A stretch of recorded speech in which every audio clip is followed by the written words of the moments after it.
Welcome to AI Role Models, a podcast from One Strategy Studio that goes beyond the hype to explore how real leaders are transforming their businesses with artificial intelligence.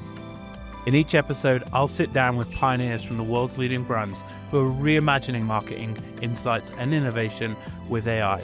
But we're not here to talk about theoretical possibilities. These are candid conversations about the real challenges, unexpected victories, and practical lessons learned from implementing AI in organizations. Here's today's episode. Hello, everybody, and welcome to another episode of AI Heroes. I'm delighted to have Sarah Siddiqui here. Sarah is a marketing leader at Unilever Food Solutions, brings a unique dual perspective from both retail consumer goods, B2B to B, easy for me to say, B2B to C, food service experience across 13 and a half years at Unilever. She's witnessed firsthand how AI is transforming portfolio strategy and innovation at one of the world's largest CPG companies. Sarah, welcome to the show. Thank you. Hello, how are you doing? Yeah, doing great. So good to have you here. I'm really excited for this episode. Before we kind of dive in, I know we're going to talk a lot about kind of some of the kind of three bucket framework that you've developed for thinking about AI. Share a little bit about the success you've seen, and then also kind of some areas where you've seen kind of limitations of AI. But let's kind of dive in on the background first. Maybe walk us through a little bit about your kind of journey at Unilever. Obviously, nearly 14 years there across 6 categories, 3 markets. Kind of what drew you to kind of portfolio strategy and innovation?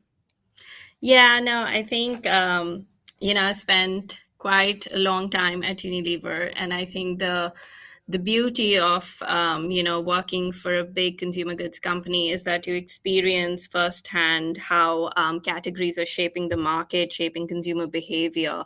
And as we move from, targeting, I think when I started my career, we were targeting millennials, and soon we moved to Gen Z. Now we're talking about Gen Alpha, so it's very interesting to see how the perspectives change, Yep. how consumer behaviors change, and how they shape the brands, even if they are like 100 years old. So I think that's what really drew me. If you were to talk about, a psychological perspective of it, is definitely the science behind consumer behavior.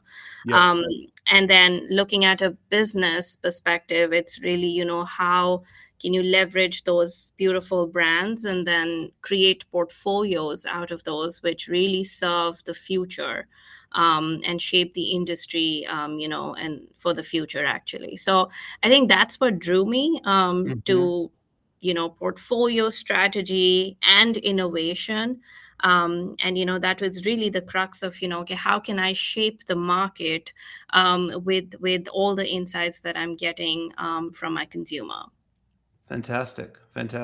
So tell us a little bit about your kind of current role. Obviously, leading the savory category in the US and Canada, focused on Unilever Food Solutions. Maybe also talk a little bit about what Unilever Food Solutions is, as some people probably a little bit more unfamiliar with that side of the business. Yeah, no, absolutely. So this is Unilever Food Solutions is actually quite a unique business group set up. I would say it's almost like a startup within Unilever Foods business division.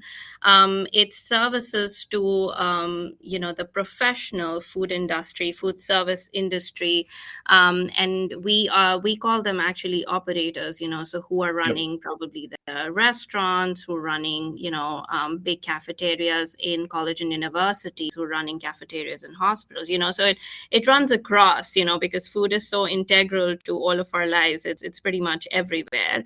Yeah. And I think, that's where Unilever found a very unique aspect to enter. How can our brands serve the professional side of this market? So that's what Unilever Food Solutions is primarily. My role actually is of course leading the brands in this particular space. And that is really talking to chefs, talking to professional industry experts. And so how can we devise the innovation strategy, portfolio strategy immediately takes a different turn when you're talking to professionals, because they know what they're doing, and so you have to position your brands in a way that is going to help their businesses and it's going to help their services. So that's pretty much what I do. I lead a portfolio of professional brands within US and Canada, and they're very much focused on how do we drive growth in the food service industry, at the same time provide solutions to the chefs and to the operators that are out there. Fantastic, fantastic. And what are some of the macro trends that you're seeing at the moment, kind of in terms of what's kind of top of mind for that audience? You know what? It's actually a very interesting time to be in the food service industry. I'm going to throw some facts here. So, food service industry, US food service industry is actually one of the biggest. It's actually the biggest in the world. Hmm. It constitutes about $1 trillion of spend. Oh wow. So it's huge. It's also growing faster than the economy. So, there you can see that there is a willingness for people to eat out, and of course they're invested in food. So it's you see, despite high inflation or turbulent macroeconomic situation, you still see that there is avenue of growth in this industry. So it's quite comforting to see that those trends are there. When it comes to other trends, like what is it that we're seeing in the industry, I think it is at this point in time hugely dominated by immigration, globalization, and Hmm. I would say it's not even just globalization in its original form. It's really, how it is translated in the US. So we always use the term, yes, there is a culinary root aspect to it, which is, Yep. how authentic something is. But when Hmm. it comes into, for example, US or even Canada, both those markets are very different. They are Americanized, or they are Canadian, Yeah. Canadian impact to it. So it's very interesting how it's not even fusion anymore. It's like the American version of globalized flavors, etc., which is very exciting. Very exciting to see how this is really defining Gen Z's flavor profiles, what they want to eat, what they want to have, etc., right? And at the same time, I think this generation and probably Gen Alpha is more aware. They're more aware of what they're having. Yep. They want to know what is the calorie count, what nutritions am I having, am I having enough protein, am I having enough fiber. And I think that's very new for us, as industry leaders, as marketers, and adjust our thinking according to that. And it's not just about whether it's healthy or not, which is Yeah.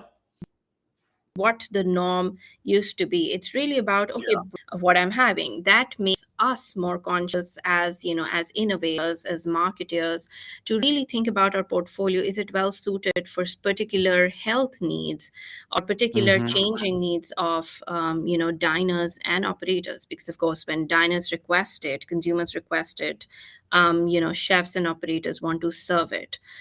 So that's those two things. I feel they're very interesting. They're here to stay, and they're really going to shape the industry going forward.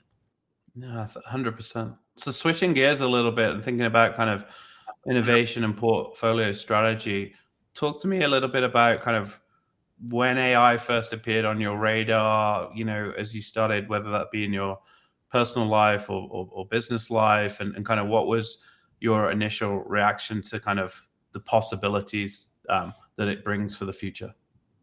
Yeah, I think AI has been kind of, I've been hearing this word for now about four years at least, Hmm. to say the least. And I think how it started off was I feel, and I still feel to some extent, as a buzzword, yes, you can refine your narratives. You can send out better crafted emails, etc. I think it started off with very basic things. But I think when I really experimented with AI was when I was working on a particular digital campaign, and I had this intern in my team who brought in the idea of like, how about we create an influencer who's powered by predictive AI model, and that influencer is going to be our brand, face of our brand. Yep. And that's when I really got into the art of prompting, understanding how to shape the narrative through AI, how to, really use it in marketing, because I thought that was very much related to operations and IT and, technology fronted roles.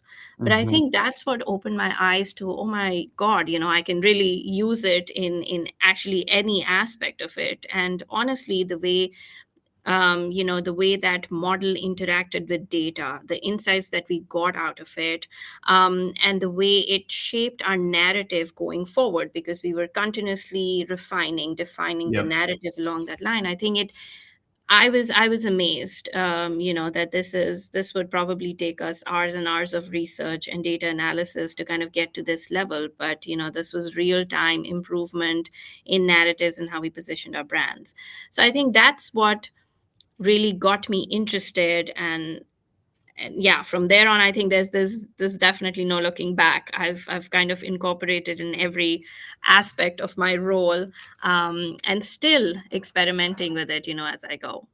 I mean, I think that's the key point, right? The experimentation is huge, and just we've seen in the last couple of weeks another round of major updates to many of the models with OpenAI 5.3, the latest version of Claude Opus, and just again, just what we thought was the limitations of the model 2 months ago, 6 months ago, it just been Yeah. completely kind of blown away with every iteration. It's an incredibly exciting time. So kind of thinking about kind of that perspective, how that's evolved, how you're seeing it kind of more and more. Let's talk a little bit about how you're kind of actually structuring AI implementation today. When we caught up before the show, you were talking about a kind of 3 bucket framework for kind of AI, and how you've been kind of deploying that, and kind of working with that within your teams, and really focused on, okay, how do we cut through the hype and look at real value creation?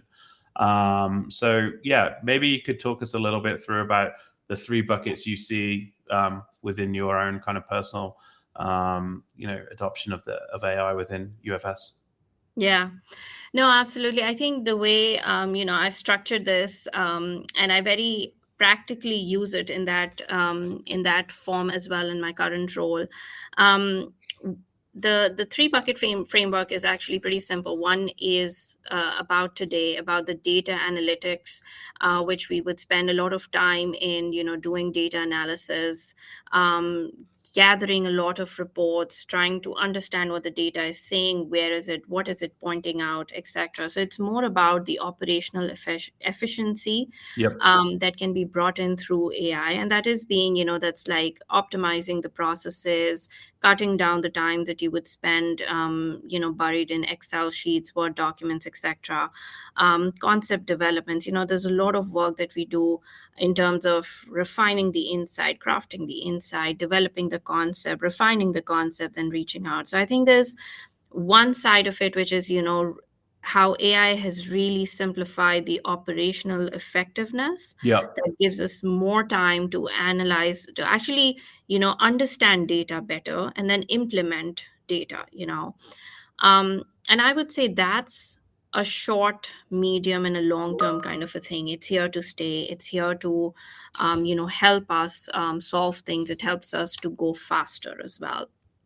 I think the other bucket that I categorize is how we then interact with, the consumers and the operators, where initially we would have these, like interfaces set up where there was a human interacting with consumers, or you actually had to go in and manually feed in certain things into the systems, and just rely on a human interaction basically. Hmm.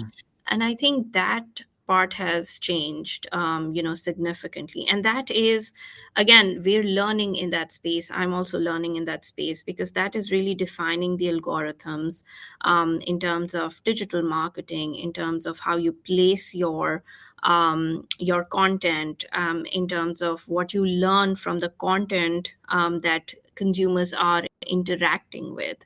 um, so that is really the external focused piece of AI, where without human interaction, how can you drive the same kind of effectiveness that you would do with your brand? So Hmm. that's the second aspect of it, which, again, learning as we go, experimenting as we go. There's quite a few journeys, digital interaction journeys that we've built in the system. And it's always, a plug and play model in terms of, okay, this is working, this is not working, this is what I'm projecting to the consumers and operators, and maybe they're not interacting with this, so switch gears and do that. Initially I would do all of those things manually with my media team and digital marketing team. Hmm. Those That interaction is now very streamlined. And I think the third piece is very forward looking. The third bucket is very forward looking. It's about defining what the future of the market is going to look like, understanding the demand spaces, understanding the trends that are out there in the market, and doing a bit of predictive analysis, right? Because if I were to do it a traditional way, I would look at something that is big today. But I would completely miss out on some of the nuances of what are people talking about, what are diners talking about, what are restaurants talking about. It may be small in volume today, but its growth is exponential. Hmm. um, so I think that's where I'm now using AI a lot more, to understand what is the future demand space, future trends going to look like. And that's where I need to be. That's where I need to start work today, be ready, or build capabilities today so that I'm ready for it tomorrow.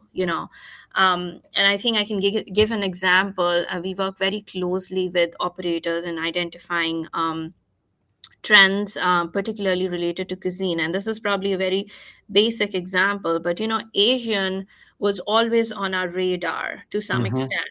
But Yep. I think the way we saw a boom in, say, Korean cuisine in the last 5 years, and Korean everything, I think had we been more prepared, we would have had, tremendous success in this particular area with, a lot of things, a lot of readiness for this boom in trend. But there's definitely more things coming up, and it's not to say that you're late on this, but how do you capture on those trends as they are picking up?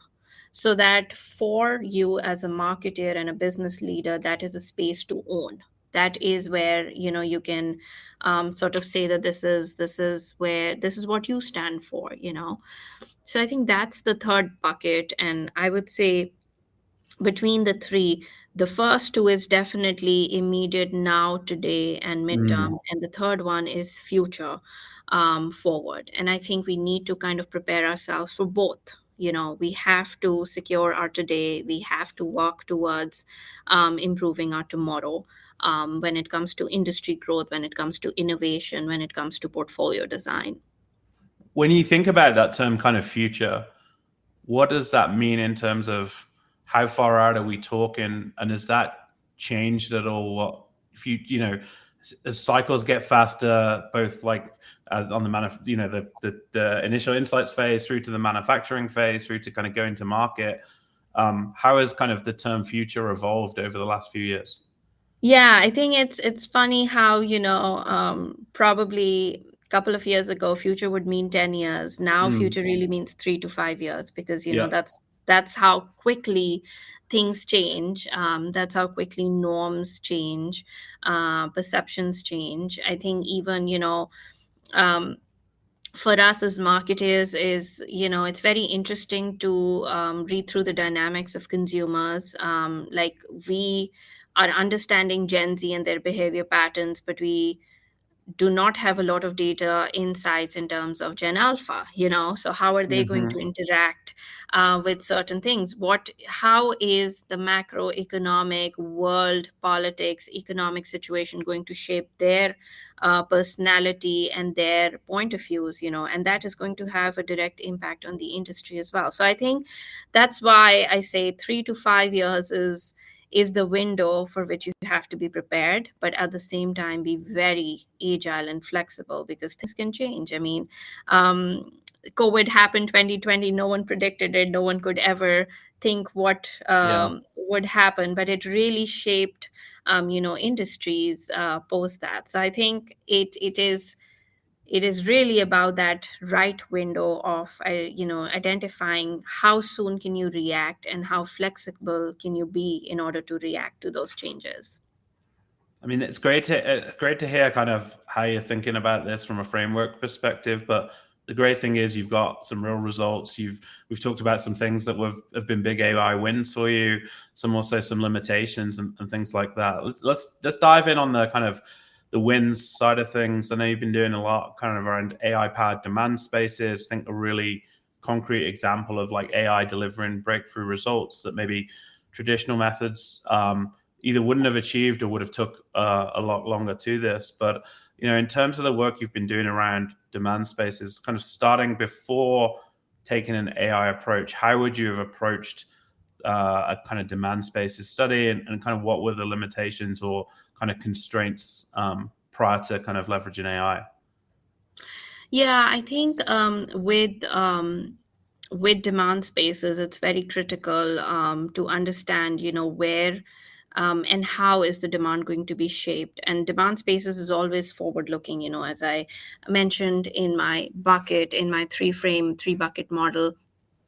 And the way I used AI, and this was with one strategy, actually, it was a lot of data analysis that was fed into the system, which was all related to the past, but also forward looking. Okay, so Hmm. what are we getting in terms of social listening? What are the trends that we're hearing from consumers, from diners who are coming out there, right? So those snippets of insights, which in a traditional insight you would not really zoom in on. And it's interesting how the work, the result was actually very surprising to me, and I would have not thought about that in a very traditional way. Um, it definitely captured some of the things that you would expect it to capture, right? So like the Hmm. global cuisines, the fusion of flavors that I'm talking about, the more traditional dishes becoming modernized.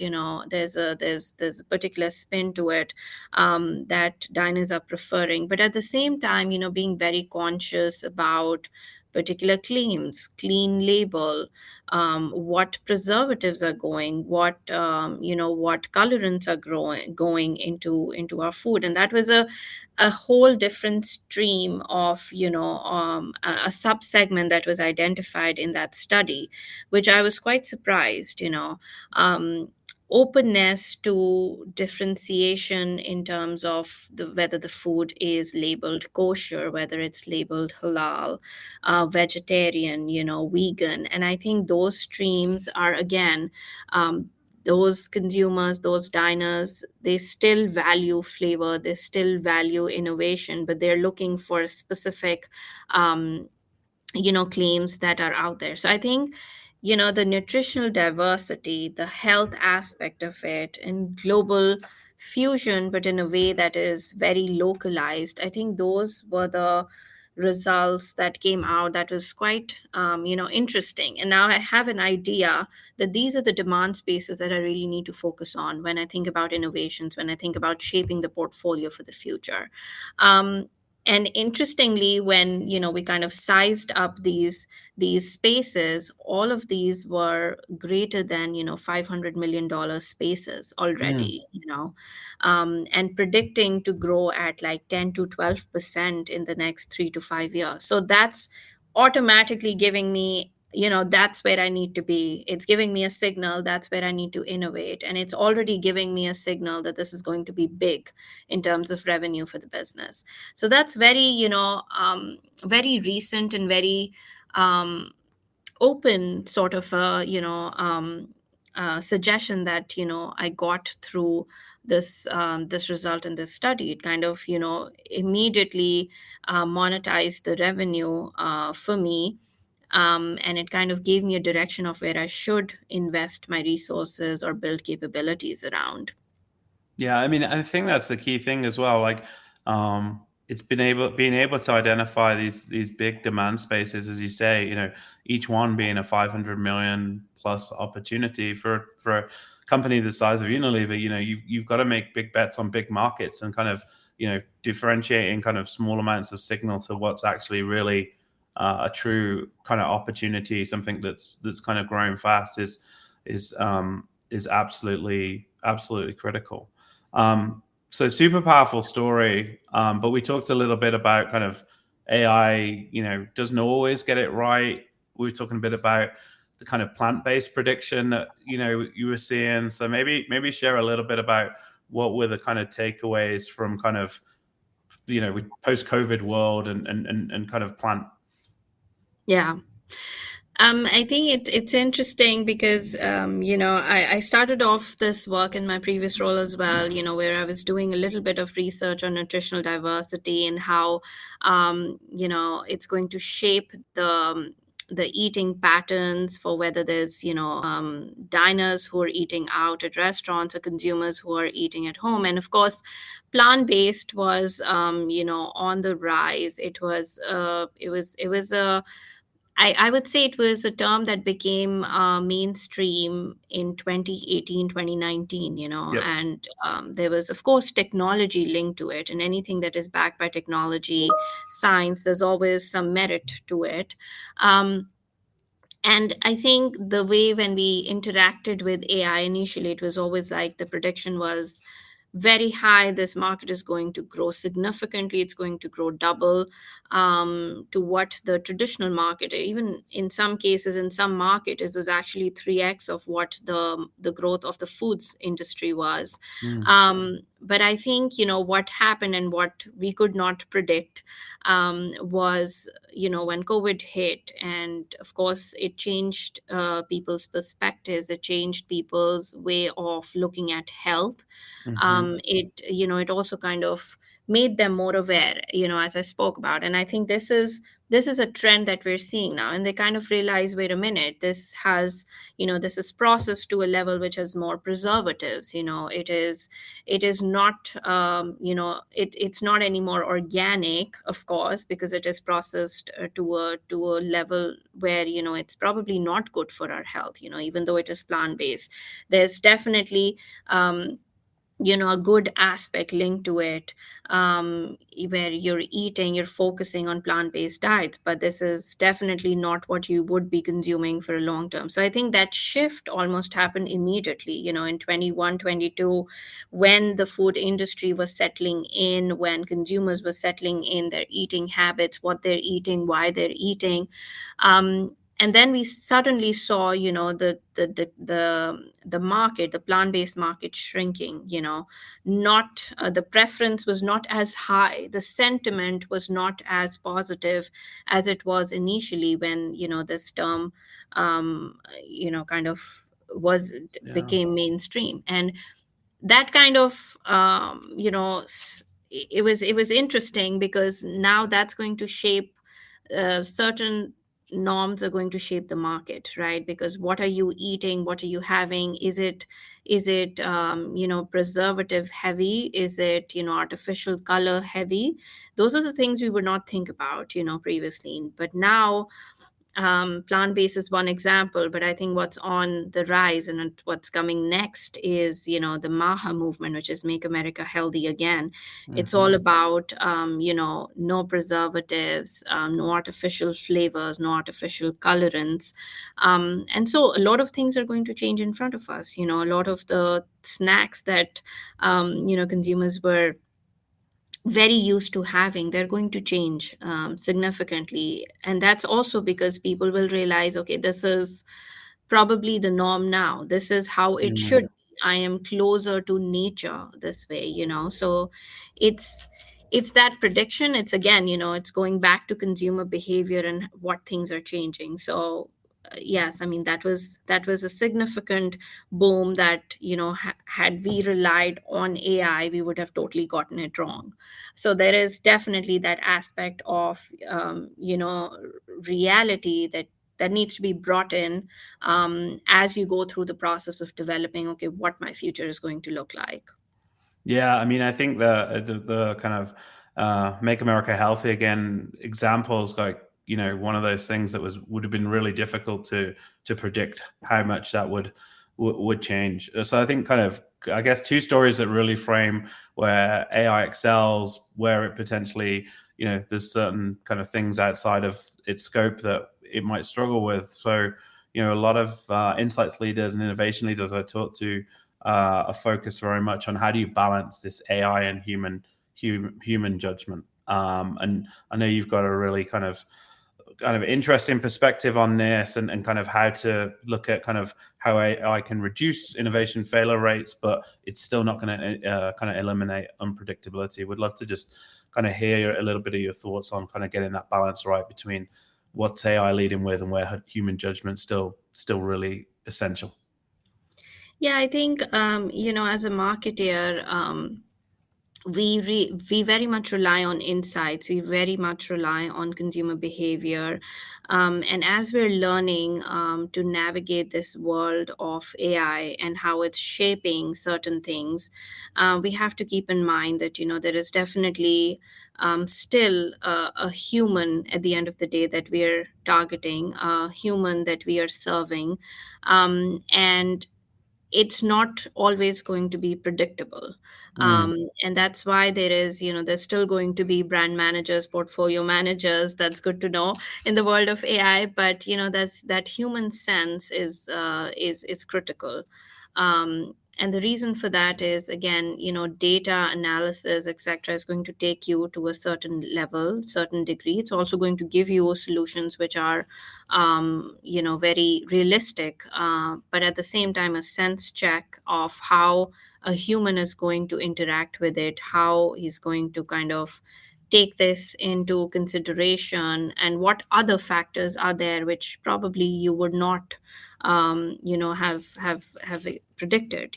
Things change. There's macroeconomic factor that I spoke about, that is not entirely 100% predictable, but at the same time there are some internal factors that can change. How is immigration shaping cultural diversity? Mhm. How is the cost or inflation shaping the value that an operator is driving? So there are always going to be certain aspects that will have to be kind of manually entered, manually checked, as we ride this journey of experimentation, learning, especially with innovation in the food service industry. I would say this is going to be a journey, and I think we will definitely get better at it.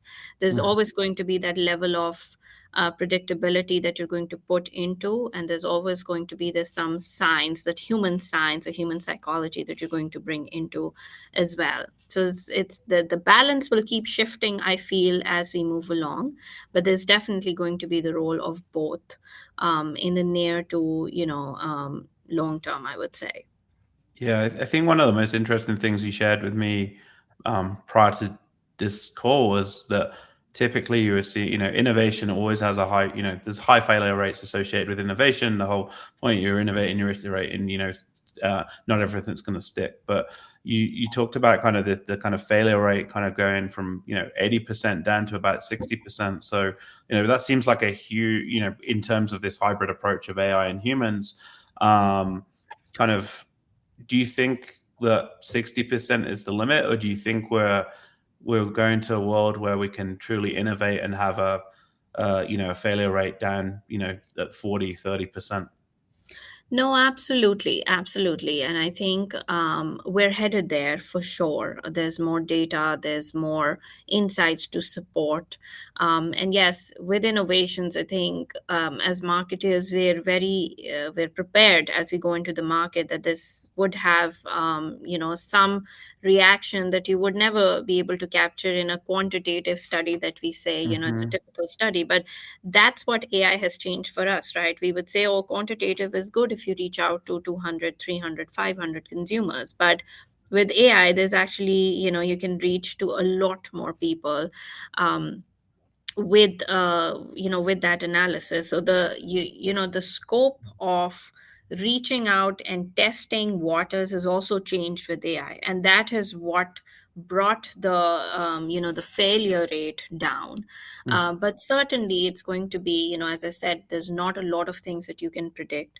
And I think as we move along, we perfect this system, right? Whether this sample size is good enough, whether this concept needs real time tweaking, whether this product specification is good enough, is well differentiated, is it really solving a need, and those are the questions that some of the questions we actually can answer using AI, big data, and analysis.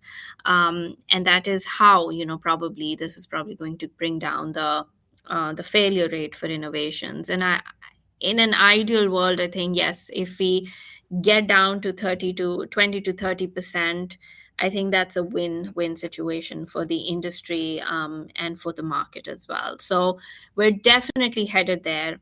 A lot of room to grow, a lot of room to experiment, and we all already see, very positive signs, with failure rate coming down significantly, anyways.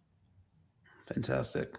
And then thinking about, kind of leading AI adoption in a large organization like Unilever, there's obviously Unilever's been very kind of vocal and public about its adoption of AI, and there's lots of senior leadership have been talking about that. But it's a big company. How do you, as a leader of your group and team, how do you think about aligning under that leadership and maintaining practical implementation in the day to day? Yeah, I think, how I always refer to this as Unilever is like that big ship, and to turn it, to steer it, it's going to take a while versus, like a speedboat or a small boat in the Mm-hmm. ship. And I think AI is that turn that, the companies, big consumer goods companies, big companies, anyways, have to make, right? So Unilever has, age old brands, and they're very iconic big brands. Mm-hmm. We call them power brands, internally, and they resonate with consumers. They have resonated with consumers. And so I think adopting that phenomena, okay, how are we going to use the same brands to attract new consumers, new generation? How is that going to be possible? And I think that's where, the leadership is more open minded to adopting new systems of understanding, right? And I think one thing that I've really noticed within Unilever is, of course, we've got stakeholders, we've got big businesses that we have to align, leaders, cross-functional teams, global teams, local teams, etc. But at the same time, what we're learning is they're very open to nuances, and Mm-hmm. learning, as I mentioned, like through different algorithms of how to reach out to consumers, different ways of doing research through AI, which is not the typical quantitative, qualitative method, different ways of doing the concept test, doing innovations, different ways of approaching technology, and all of that is enabled through, I think, AI, and having a very open mind to it. And initially, I remember, as I started off as a marketer, we would very much interact with our sales team or supply chain team, and typical R&D team, etc. We still do that, but now our biggest function that we work very closely with is the transformation team, and they are responsible for bringing in the different intersection with AI at different stages of product development, innovation development, and sales. Right. Yep. So I think that's kind of evident in big organization. That's the change that I've seen. This function is now at the heart of Mm. how we do business. Yeah. And it's not just marketing that's interacting with them. That's interesting, right? Because it's now supply chain interacting with them. Okay, how can we improve efficiencies at different production sites? How can we supply warehouses better? How can we improve the transportation logistics of certain things? It's also CD interaction with, or customer development, as we call it, a sales team interacting with the system. How can we reach out to potential buyers more efficiently? Where are these buyers situated? What are their roles and responsibilities? What are they looking for? What are their interests? So Hmm. it's really shaping the way we do business. And initially, I would say there was like a funnel approach, where we would develop things, it would go through certain Mm. stages. Now it's a hybrid model, Yeah. everything revolving around this transformation team that, who solely rely on AI and data to kind of bring things together for the entire business. Fantastic. Sarah, I mean, firstly, thanks for sharing such a candid view of your experience. So super honest, practical perspective. It's exactly what the industry needs to move forward kind of thoughtfully rather than just chasing hype.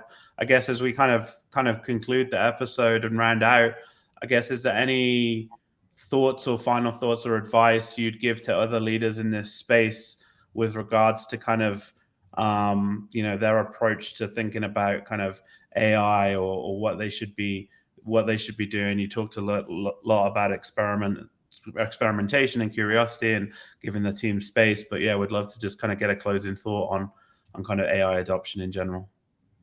Yeah, I think one thing that I would, talk about, or it's an advice, not for everyone else, it's also for me. It's the continuous learning and continuous improvement with AI. Yeah. It's not going to be, one day I know this system and I can solve it all. I think that's how it starts off, and I would rather transform it from a buzzword to actually practically using it in the way we do business, in the way we interact with consumers, operators, chefs, etc. So I would say, it's a continuous experimentation, learning, and continuous improvement cycle that I would really rely on and advise people to try it out in different ways, shapes, and forms. Because, marketing or, branding is not definitely the first of its form that is going to adopt AI, but it's definitely going to evolve as we move along. It's probably also going to shape the way we operate and the way marketers kind of come to particular solutions, ideas, etc. So I think that's what I would kind of there's just a thought that I would leave Mm. everyone with. It's how can we together continuously learn, experiment, improve, and then pass on those learnings to the next marketeers who are coming in, and kind of have that ground laid out. Love that thought. Great perspective, Sarah. Thank you so much for being a guest on the show. Really great to hear your thoughts on this whole topic, particularly as it kind of applies to a really interesting kind of part of the business. So thanks for being a guest, and for everyone who's listening, feel free to connect with Sarah via LinkedIn. Make sure you like, subscribe, and follow the show. And that's it for another episode of AI Heroes. Thanks a lot, Sarah. Thank you. Have a good one. Thanks for tuning in to AI Role Models. Follow now wherever you get your podcasts to be notified of new episodes. Connect with One Strategy on LinkedIn to join us for live recordings. Don't forget to leave a review, and we can't wait to see you again soon for our next episode.